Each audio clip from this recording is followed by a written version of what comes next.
एक तरफ George Floyd USA तो दूसरी तरफ जयराज और बेनिक्स इंडिया। दोनों केस लगभग एक जैसे ही हैं, लेकिन समाज की प्रतिक्रिया बिल्कुल अलग अलग। दोनों ही घटनाओं में पुलिस ने आरोपी को इतना टॉर्चर किया कि उसकी मौत हो गई।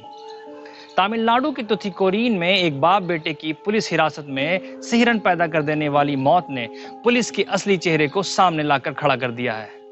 मगर अफसोस इस बात का है कि भारतीय समाज इतना सिंसियर और सजग नहीं हो पाया है कि भारत में पुलिस व्यवस्था के सुधार को लेकर बड़े पैमाने पर आवाज बुलंद कर सके।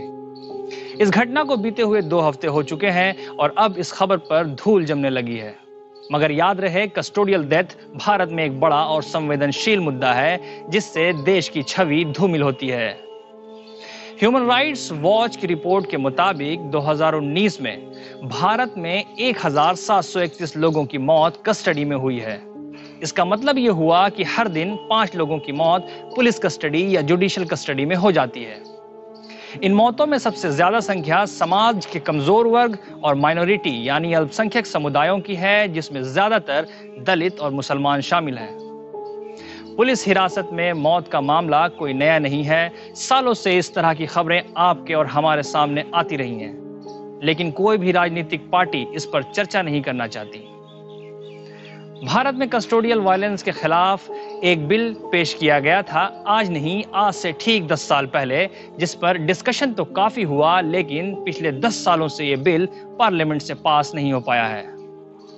अपने आप को सबसे मजबूत सरकार कहने वाली मोदी सरकार ने पिछले 6 सालों में एक के बाद एक सैकड़ों बिल पेश करवाए हैं, लेकिन ऐसा लगता है कि सरकार को इस तरह के कानूनी सुधार में कोई इंटरेस्ट ही नहीं है।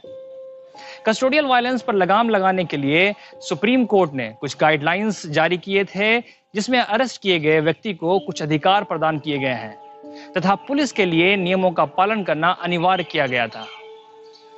हम चाहते हैं कि उन गाइडलाइंस को आपके सामने साफ तौर पर पेश करा जाए, जिससे आप उन गाइडलाइंस को आसानी से समझ सकें। सबसे पहले जो भी पुलिस पर्सन अरेस्ट या इंटेरोगेशन हैंडल कर रहे हैं, वो अपने नेम टैग को कैरी करेंगे, जिसमें साफ साफ उनकी डेजिग्नेशन लिखी रहेगी। दूसरा, जिस वक्त अरेस्ट किया जा रहा होगा उसी वक्त एक अरेस्ट मेमो तैयार किया जाएगा, जिसमें अरेस्ट की सारी डिटेल्स होगी, जैसे टाइम, डेट, प्लेस इत्यादि।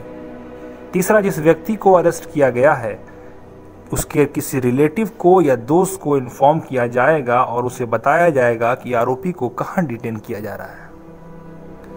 उसके बाद एक इंस्पेक्शन मेमो तैयार किया जाएगा, जिसमें यह बात साफ साफ बताई जाएगी कि आरोपी को गिरफ्तार करते वक्त उसकी बॉडी में कोई मेजर या माइनर इंजरी तो नहीं थी।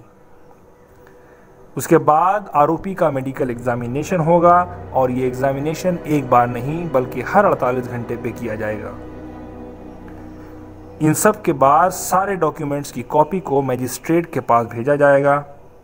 उसके बाद आरोपी को इंटेरोगेशन के दौरान उसके लॉयर से मिलने की इजाज़त दी जाएगी और सबसे आखिर में इन सब रिपोर्टों को कंट्रोल रूम भेजा जाएगा, जिसे कंट्रोल रूम डिस्प्ले करेगा। सुप्रीम कोर्ट की ये गाइडलाइंस तो सबके सामने है, लेकिन रियलिटी में इन गाइडलाइंस को कभी इंप्लीमेंट ही नहीं किया जाता।